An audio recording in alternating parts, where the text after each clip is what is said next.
Vamos a tratar de hablar de varias cosas que sucedieron hoy, pero que tienen que ver con el pasado y tienen que ver con el futuro también. La vida que tuvimos, la vida que tenemos, la vida que queremos. Hoy el centro, para cualquiera que se haya movido un poco, fue un- una situación o vivió una situación imposible, ¿no? Digo, muchos movimientos sociales mayoritariamente de la izquierda partidaria, pero también de la izquierda extrapartidaria, se movilizaron masivamente, masivamente. Los, los convocantes hablan de 150.000 personas, manifestantes. Algunos dirán que menos seguramente. Pero lo cierto es que eran muchos y eran muchas. Siempre digo lo mismo, ¿no? En época de elecciones, eh, la referencia de muchos barrios, del comedor, de la articulación. Yo voy a decir algo que a algunos le parecerá horrible, pero no lo digo en tono horrible, digamos, ¿no? Hasta el punterismo de izquierda existe. Yo no tengo, o cuando hablo así, o lo menciono de ese modo, mi intención no es estigmatizarlo, pero sí es cierto, y más de una vez lo dije en este micrófono, que hay ciertos referentes, ¿sí?, que son los administradores de las demandas, de las situaciones críticas que se dan en las barriadas. Y ese mismo referente llega un momento y dice, bueno, pero para obtener tal o cual cosa no tenemos que movilizar. Y aquellos que le fueron a reclamar desde una garrafa hasta la posibilidad de acceder a algún tipo de los programas de empleo o de planes de subsistencia, y que ha tenido, no sé, el Polo Obrero o varias organizaciones, que ha tenido respuesta, ¿sí? Se siente en la obligación, se siente en la lealtad de responder y participa de estas movilizaciones. Después, increíblemente en las elecciones, no le dan ese crédito o ese mismo caudal, esa misma expresividad que muestran en las calles, en la urna, ¿no? En general es un voto que después deriva hacia otros lugares. Si no, la izquierda en la Argentina, si uno comparara ese tipo de izquierda, digamos, ¿no? Me refiero a la izquierda de base más bien trotskista, si viera el barullo que hacen C5N, están casi siempre por ahí o son consultados, y después el resultado en términos de votos, se van a dar cuenta que no hay relación. No hay relación ni en la cantidad de minutos que ocupan en la tele, ni en la cantidad y la efusividad que alcanzan en las calles con lo que después cosechan, las magras cosechas en el resultado electoral. Pero con esto no estoy haciendo macartismo. Yo lo que quiero decir con esto es que no habría mucha gente en ese tipo de marchas si no hubiese, si no hubiese base material para que esto sucediera. Es decir, si los que debieran dar respuesta a estas demandas dieran esas respuestas, o la situación del país fuera otro, vamos a decirlo así, porque tampoco le quiero caer encima a Juanchi Zabaleta, que ha entrado hace minutos al Ministerio de Desarrollo Social, lo recibió primero una marcha de la UTEP enorme en Plaza de Mayo, ahora esto de hoy que fue una verdadera manifestación en el centro de la ciudad, cuando todavía debe estar mirando a ver qué hay en el ministerio, qué hay en el edificio, dónde están las teclas, digamos, ¿no? Creo que al análisis no puede escapar que estamos en el transcurso de la campaña electoral camino a las PASO, con lo cual la izquierda tiene que mostrarse. A su vez, creo que esta movilización es un factor condicionante para el ministro, que a su vez sabe que en materia social todo lo que se haga siempre es poco, porque el Ministerio de Desarrollo Social desarrolla socialmente cuando el país crece, cuando la economía se expande, cuando crece el consumo, cuando aumenta la recaudación, es decir, cuando el país se pone de pie. Pero un país que está postrado todavía por el endeudamiento, por el neoliberalismo, que tiene que hacerse cargo de la exclusión neoliberal, pero sin mayores recursos que los que tiene un país quebrado, esto es lo que quiero reafirmar. Bueno, es una situación casi, yo diría, dilemática. Es un verdadero dilema ser ministro de Desarrollo Social en un país que recién ahora, escuchen bien esto, recién ahora y después de 4 o 5 años empezó a crecer. Entonces, hay que ponerse también en la situación de aquel que tiene que resolver sin quizá la posibilidad, porque, insisto, es muy difícil el desarrollo en un país que está postrado o en recesión. Por supuesto, esa base material existe. Desde los 90 que en la Argentina la exclusión viene siendo un verdadero desastre de nuestro paisaje social idílico que generación tras generación nos convencimos de que teníamos. La mayoría de la gente siempre concibió que este país no era un país de pobres y ricos, sino que era un país con una gran clase media, donde había grupos de pobres y donde habría ínfimos y más reducidos grupos de ricos, pero una inmensa clase media. Bueno, esa fotografía se empezó a desteñir, se empezó a velar. Esa fotografía hoy está en riesgo, hoy está en crisis. ¿Por qué? Porque los pobres se han vuelto más pobres, porque las clases medias se han pauperizado y hoy son nuevos pobres, y porque los ricos en el gobierno de Mauricio Macri fueron una aspiradora de recursos. Y esos recursos, hoy por hoy, no los traen para reinvertir en la Argentina. Por lo tanto, la Argentina está hoy atravesando una situación de restricción, de escasez, y de lo que trata, me parece, lo que se trata hoy, la buena administración del gobierno, es que esa escasez sea distribuida lo más equitativamente posible. Claro, no es un programa revolucionario el que tiene el Frente de Todos, es un programa limitado. Es que el que está jodido no esté más jodido. Simplemente eso, hoy por hoy. Por eso hoy la presidenta, cuando habló allá en La Plata, plantea lo de la vida que queremos. La vida que queremos. ¿Por qué? Porque si, la Argentina necesita crecer para expandirse y expandirse para crecer.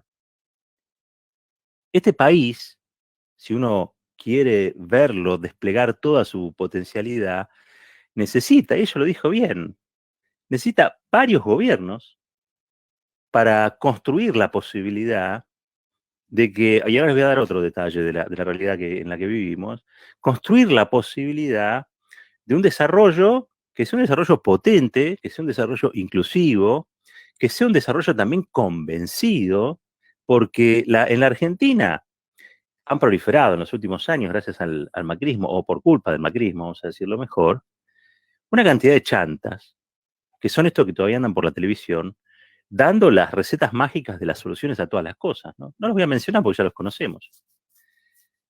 La predominancia que tienen en las plataformas mediáticas estos chantas no tiene nada que ver con la realidad de la vida. La realidad de la vida es otra. La realidad de la vida es que cada vez que se aplican las políticas que estos chantas postulan, la Argentina está cada vez peor. Miren, hoy estaba viendo una encuesta que seguramente mandó a hacer alguna multinacional que les quiere vender algo a los jóvenes, 5.000 casos consultaron, y dicen que el 96% de los jóvenes entre 18 y 23 años gana menos de 50.000 pesos por mes. ¿Por qué digo esto? De que seguramente es para venderles algo, porque ganan menos de 50.000, pero no está el promedio. O sea, si pensamos que 50.000 es el techo, el promedio sería alrededor de 25.000. Para que alguien gane 25.000, alguno tiene que ganar 50 y otro que tiene que ganar 0. ¿Sí? Pero no está diseñada la encuesta para sacar una fotografía socioestructural, digamos, de esta franja. No. Simplemente para decir cuáles son los niveles de ingreso que predominan en esta franja, que algunos denominan la generación Z, entre 18 y 23 años. Promediando son 25.000 pesos. 25.000 pesos de los que trabajan, ¿sí? Tampoco aclara, aunque tiene algunos detalles que nos permiten entender que los que están en blanco, los que forman parte del universo legalizado del empleo, son ínfimos, es una pequeña parte, porque, por ejemplo, para que sea una idea, los bancarizados son el 4%, los que tienen alguna tarjeta de crédito son el 5%, el resto, el resto no tienen absolutamente nada de todo eso. Pero esto también es el paisaje social, una juventud excluida, una juventud o que tiene bajos salarios o que no tiene trabajo. Porque, o sea, o tiene bajos salarios o directamente no tiene salarios. Esa es la base material de la que yo les hablaba antes. Y contra esto, lo único que tenemos hoy por hoy, es la propuesta que postula o postulan aquellos que tienen un proyecto productivista, mercado internista, para agregar demanda, es decir, para aumentar el consumo y que esa sea la rueda virtuosa de la economía que permita que el país se ponga nuevamente a caminar. Obviamente la que siempre habla de esto es Cristina Fernández de Kirchner. Cristina Fernández de Kirchner, contra la teoría del derrame, antes que Biden lo dijera, planteó otra cosa, que es la capilaridad. En vez de hacer que la plata desborde de arriba hacia abajo, la capilaridad es que desde abajo suba hacia arriba. Es decir, mejores ingresos, mejores saberes, mayor nivel de empleabilidad, mayor capacitación. O sea, generar una red virtuosa que abrace a los jóvenes, a los más pauperizados, a los desapoderados, a los excluidos, y que los incorpore a un sistema de relaciones de trabajo en los que la posibilidad de estar en blanco les garantice coberturas médicas, vacaciones, capacitaciones, acceso crediticio, bueno, cosas que vuelvan a construir las bases, insisto, de aquel país que es un tanto idílico, pero que yo creo que tiene que ser, así como es la referencia del pasado, tiene que ser la referencia del futuro, el país de las grandes clases medias. Aquello que, y siempre lo contamos acá, hizo a la Argentina un país distintivo, ¿sí? Donde al argentino, a la Argentina le daba orgullo decir que en ese punto nosotros teníamos educación gratuita, hospitales gratuitos, educación universitaria gratuita. Digo, había una serie de elementos, teníamos convenios colectivos de trabajo. Esto quizá muchos no lo sepan, Cuba no tiene convenios colectivos de trabajo. Está bien, es un Estado en vía al socialismo, todo lo que la teoría dice, pero en los hechos prácticos no tienen convenios colectivos de trabajo. La Argentina tiene convenios colectivos de trabajo de la década del 40. Entonces, esos convenios colectivos de trabajo son una base de la organización, de la economía, donde los dos actores, el capital y trabajo, reconocen derechos al trabajador y a la trabajadora. Ese estatus, que es verdad que está en crisis, que está cuestionado, pero ese estatus queremos, creo, una gran mayoría, para los que viven en este país. No menos que eso, no menos que la dignidad de saber que vas a trabajar una determinada cantidad de horas, que te pueden exigir tal o cual cantidad de horas extras, que te van a pagar tanto o lo cuanto, que vas a tener una cantidad de días para que te organices para irte de vacaciones, porque lo que le interesa a la sociedad es que vos puedas constituir familia. Y que cada tanto vas a tener un refuerzo, que es el salario número 13, en julio y en enero, ¿para qué? Para que puedas consumir, porque nos interesa que a través de tu consumo vos le des trabajo al comerciante. Y que ese comerciante nos interesa que a su vez pague los impuestos. Y como le va bien, que compre más cosas para que la fábrica funcione. Y si la fábrica funciona, se le pueden pagar mejores salarios al trabajador conveniado. No parece tan difícil, ¿no? No parece más difícil cuando se mira la realidad con ojos nacionales y racionales. Pero es tan mezquina y es tan egoísta que algunos quieren hacer negocios en la crisis. La oposición política quiere hacer negocios en la crisis. En una crisis que no es cualquier crisis, es la crisis del neoliberalismo y es la crisis de la pandemia. Y algunos todavía le exigen a Alberto Fernández que por qué no hizo tal o cual cosa, la revolución. No va a poder hacerlo nunca. Por sus características personales, seguro. Pero la otra es que le están pidiendo que gane Indianápolis con un karting. O sea, no puede, no hay forma. Dice, no, pero tendría que tomar medidas más duras. ¿Con qué? Tenés ¿se acuerdan del Chapulín Colorado, el chipote chillón? No tenés nada para darle a esta realidad, más que la urgencia. Y la urgencia es la subsistencia, la urgencia. Muchos se olvidan dónde estábamos parados allá en el 2019. Cuando este gobierno llegó, en el 2019, el país estaba en default. El cepo era más cepo que nunca. La inflación estaba disparadísima. La desocupación había crecido a niveles exorbitantes. La pobreza era del 37%.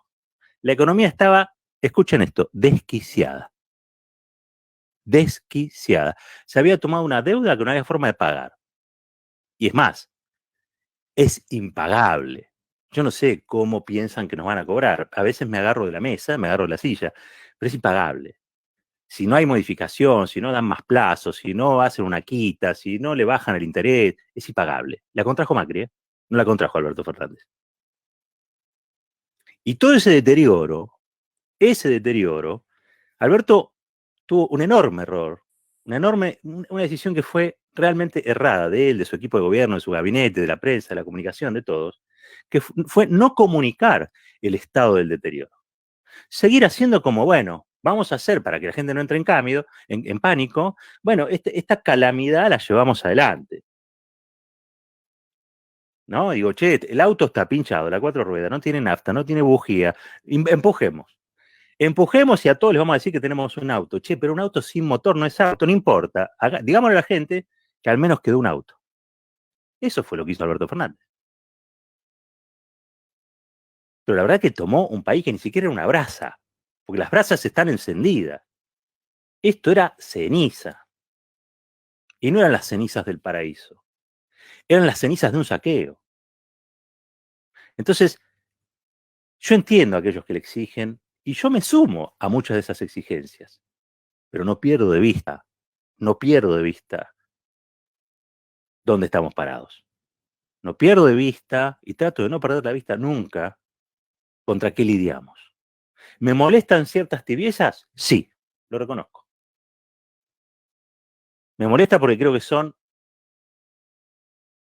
tibiezas que no ayudan a doblegar los déficits estructurales y aquellos que se benefician de esos déficits porque forman parte del privilegio en la Argentina, que es lo que hay que derrotar. Estoy totalmente de acuerdo en eso, me revelan.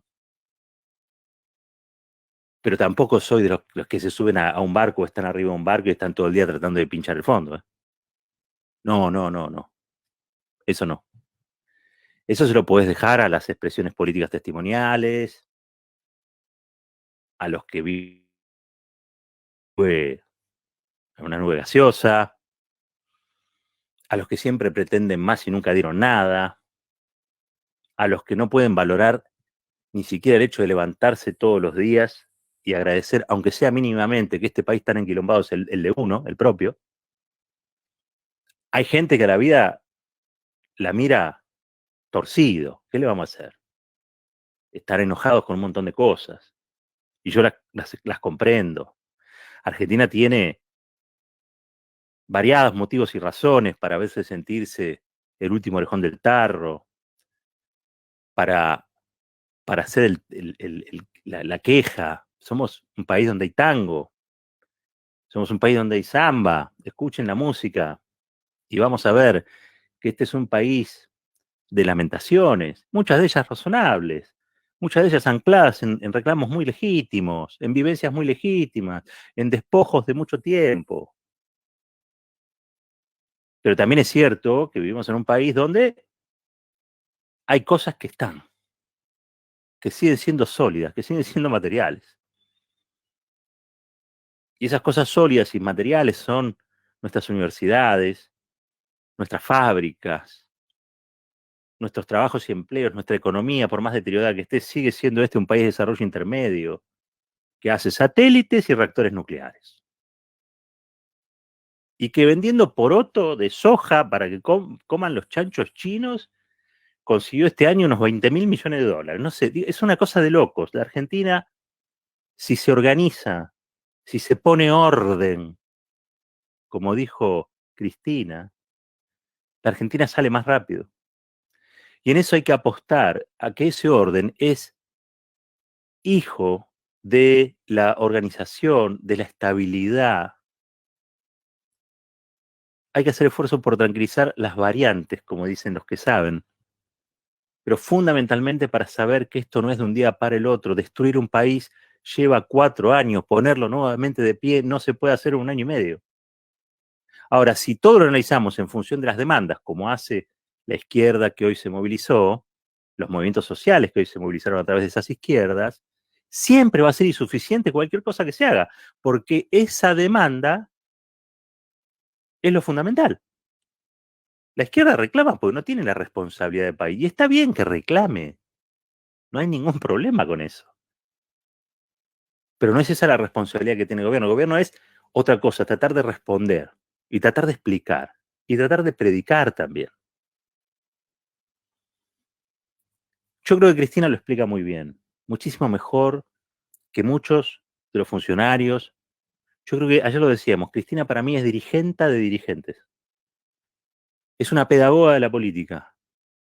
Todo el tiempo le está explicando arriba del escenario a los demás por qué hacen lo que hacen, qué intereses representan, por qué queremos un país distinto, por qué hace falta pensar e imaginar el país que queremos. Fíjense si eso lo escuchan de otro dirigente o de otra dirigenta. Por eso les decía, Cristina hoy lo que se está ocupando, y miren lo importante que es esto, porque habla de la subjetividad política, que es fundamental. La Argentina va a salir adelante cuando haya muchos convencidos de que este país puede salir adelante. Que no es solamente un territorio de saqueo, o que es un territorio de reclamos eternos, es un país también de concreciones. La Argentina es un país donde el hijo de un trabajador todavía puede llegar a ser un universitario y puede llegar a tener hasta un posgrado accesible, cosa que no ocurre en otro país de América Latina. Entonces esas cosas son las que tenemos que valorar, desde ahí tenemos que partir. Y Cristina lo explica y lo explica bien, porque a mí la impresión que me da es que muchos de los que están ahí arriba no saben por qué. Y menos mal que está Cristina para tensionar, para proponer ese debate. ¿Se imaginan lo que sería si no esto? Si Cristina no estuviera siempre tratando de levantar 5 metros para allá a la vista, hoy estaríamos en riesgo, porque Cristina no es una administrativista de la realidad. No se ve a ella como una persona que administra esto que hay. Cristina cabalga la historia. Cristina, la verdad, la quiere cambiar. Por eso la quieren muchos y muchas. Por eso tiene el mayor caudal de votos dentro del Frente de Todos. Esto es para que lo sepan también los otros. Quizás se hacen cosas parecidas a Cristina. Un día se despiertan y tienen más votos que Cristina. No lo sé. Pero aprendan de la que sabe y de la que conduce. Porque la que conduce también es la que administra, esto sí, los tiempos. Cristina ayer dio una señal muy fuerte de unidad. Unidad. La unidad es estratégica. Esto es como la barrera que le ponen a Messi cada vez que va a patear un tiro libre, ¿no? Unidad para que no vuelva el neoliberalismo.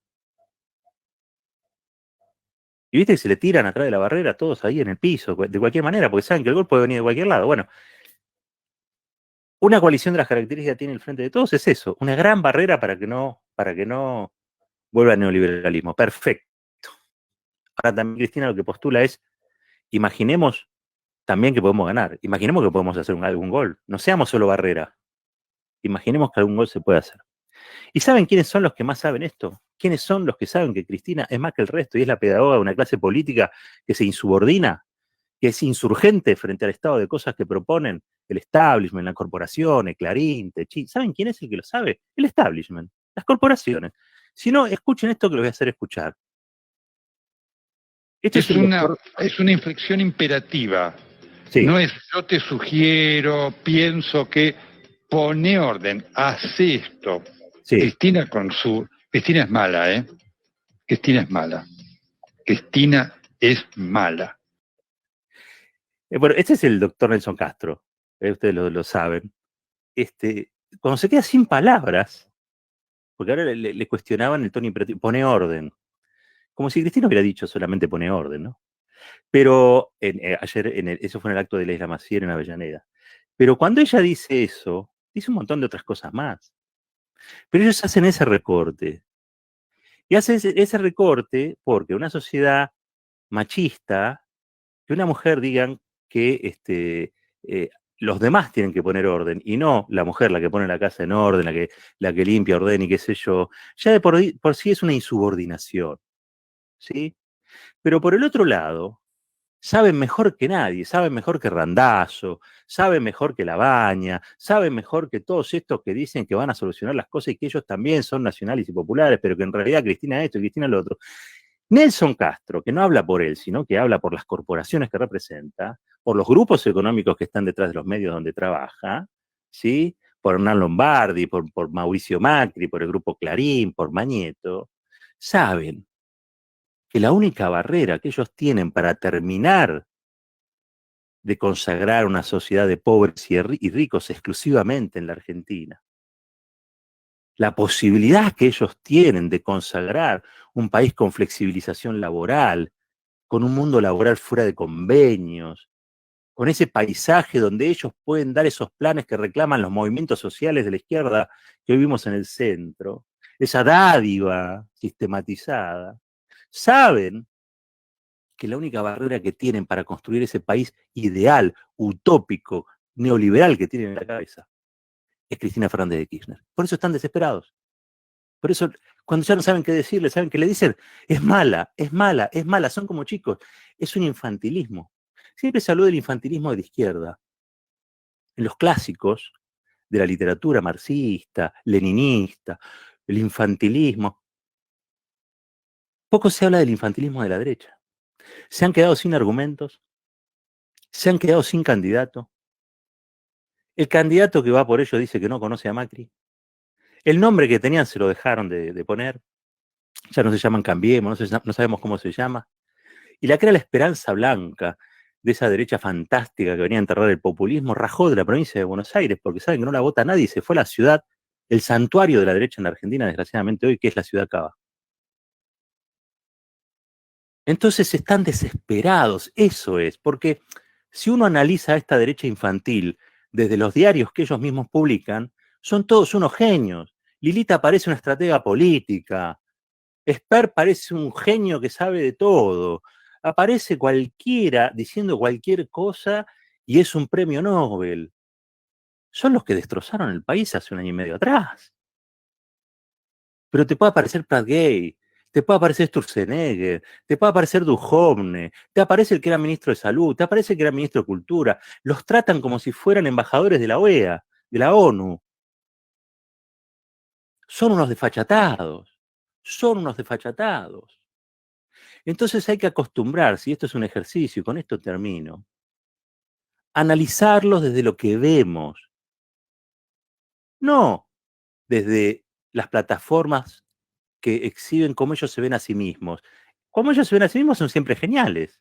Nosotros tenemos que aprender a ver cómo realmente son. El fracaso, la mediocridad, la insolidaridad, el egoísmo, y sobre todas las cosas, ¿saben qué? Y la pista me la dio el doctor Nelson Castro, le agradezco. Están desesperados. Están desesperados. Porque Cristina, a esta altura del partido, según el plan estratégico que ellos tenían, tendría que estar presa. Y Cristina hoy es el principal puntal de este gobierno, de Alberto Fernández, del Frente de Todo, y me animo a decir una cosita más, de las posibilidades, de todas las posibilidades democráticas de la Argentina.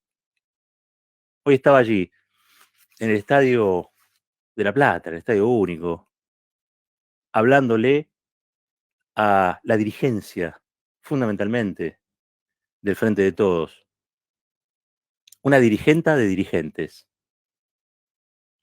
la última que está enseñando algo, la última también que cree en algo. Esto es Fuerte y al Medio.